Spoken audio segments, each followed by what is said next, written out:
जो लीला है ये समाप्त हो जाएगी, फिर दूसरा फल लेना पड़ेगा, अब फिर बहुत ज्यादा समय हो जाएगा। तो यहाँ देवता भी प्रार्थना कर रहे हैं प्रभु से, प्रभु सबके हृदय की बात को जानना है। आज प्रभु हमारे धर्म संकट में है, सब तो आनंद ले रहे हैं, लेकिन हमारे राम जी एक धर्म संकट में फंसे हुए हैं। क्योंकि मनुष्य अवतार में है तो परिवार से भी तो मोह हुआ होगा, चाहे थोड़ा ही सही, ईश्वर है तो थोड़ा ही हुआ हो, लेकिन परिवार का तो मोह हुआ होगा। आज मेरी माँ है, मेरे पिता है, मेरे भाई हैं, मेरी प्रजा है, मेरे यहाँ के ये सेवक हैं, क्योंकि राम जी तो सबसे बात करते थे, सबके हृदय की बात को जानते थे। अब यहाँ राम जी व्याकुल हैं, तो राम जी ने, जब हम व्याकुल होते हैं, ज्यादा परेशान होते हैं ना, या गिर भी जाते हैं, तो सबसे पहले माँ को याद करते हैं। माँ के अलावा दुनिया में कोई भी याद नहीं आएगा उस समय। जब सबसे ज्यादा व्याकुल होंगे तो माँ ही याद आती है। तो राम जी को भी माँ याद आती है। कौन सी माँ? कौशल्या मैया नहीं, कैकेयी मैया। और कैकेयी मैया को बुलाया, क्योंकि आज राम जी तो इतने विनम्र थे कि खुद ही जाते, मैया को क्यों बुलाते, लेकिन आज कैकेयी मैया को बुला रहे हैं, क्योंकि आज राम जी जो बात माता से कहने वाले हैं, राम जी अंतर मन से बहुत द्रवित हो चुके हैं हृदय। कैकेयी मैया आई और राम जी को देखकर सुदबुद तो वैसे ही भूल जाती है मैया अपने बालक को देख ले तो, और बालक राम जैसा हो तो वैसे। तो यहाँ माँ बड़े प्रेम से राम जी से कह रही है, राम तू दूल्हा बन गया, मेरी इच्छा पूरी हुई, बस अब एक इच्छा और है मेरे हृदय में। महाराज से भी मैंने आज बोल दिया है, सबसे पहले जिद्द, जैसे विवाह होकर आया तो कैकेयी मैया नहीं किया कि तुम राम को राजा बनाओ, कि मैं महाराज से भी बोली आई हूं कि तुझे राजा बना दिया जाए, मेरा बेटा राजा बन जाएगा तो बस मेरे जीवन की सारी अभिलाषाएं अब पूरी हो जाएंगी। माता तो ऐसा वचन कह रही है कि राम जी और व्याकुल के अब इनसे क्या कहूं कि माता तो एक चीज बताओ कि तुम मुझे केवल एक राज्य का राजा बनाना चाहती हो या सबके हृदय का राजा बनाना चाहती हो? देखो ये बात संवाद बहुत गहरा है। यहाँ से राम मर्यादा पुरुषोत्तम राम बनेंगे, बस इसी बात से देखना सुनना। राम कह रहे हैं कि आप मुझे इस अवध का राजा बनाना चाहती हो या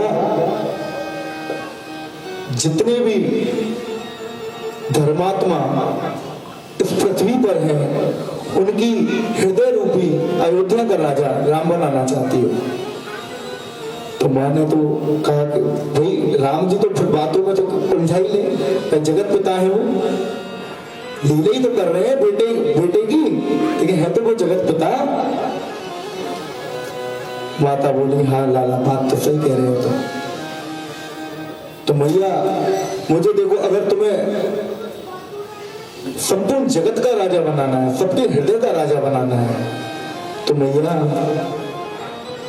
सब तो यश के भागी होंगे, लेकिन मैं किसी ऐसे इंसान की तलाश में हूं, कोई जो ये अपयश ले, क्योंकि मेरा सबके हृदय में राजा राम बनने के लिए किसी एक को अपयश लेना होगा, और मेरा ये राजपाट मुझसे दूर करके मुझे गहन जंगल में फेंक दिया जाएगा। जंगल क्या है? एकांत का प्रतीक, प्रकृति का प्रतीक। कि माता आप तो जननी है, यानी जन्म किसने दिया? कौशल्या माता से। और माता कैकेयी से कह रहे हैं आप मेरी जननी है। हे माँ, मुझे जगत जननी प्रकृति यानी पार्वती, अब उसकी सेवा में भी जाना है। तो माँ, कोई ऐसा व्यक्ति मुझे मिल नहीं रहा जो ये अपयस ले ले और मुझे वनवास को भेज दे। माता ने जैसे तो वनवास मतलब बात को गहराई से समझो कि एक बेटा है, मैया के आगे खड़ा है, मैया घुसेगे कल इसको मैं राजपाट यानी कल इसका राज तिलक होने वाला है और ये मुझसे वनवास की मांग कर रहा है। राम जी चरणों में गिर गए, मैया कि इतना बड़ा हृदय केवल तुम्हारा ही हो सकता है,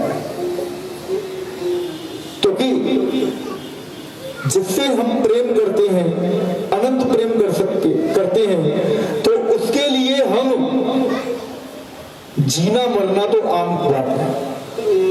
यश और अपयश, क्योंकि सबसे बड़ी वस्तु अगर हमारी है तो हमारी ख्याति, हमारी कीर्ति, हमारी गुडविल, और जिससे अनंत प्रेम होता है केवल उसी के लिए हम अपनी ख्याति को मिटा सकते हैं।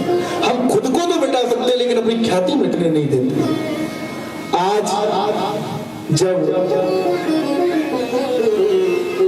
बात राम जी की सुनी तो माता बोली कि ऐसा तो कोई नहीं मिलेगा प्रजा में से भी। देखो प्रेम करने वाले राम जी को, कि प्रजा में से भी अगर मैं किसी को अगर लालच दे दूं तब भी वो ऐसा नहीं बोल सकता, कोई भी अपयश नहीं दे, कोई राम के प्रमुख नहीं है। माँ, मेरा समाधान कर। जब बच्चा सब तरफ से गिर जाता है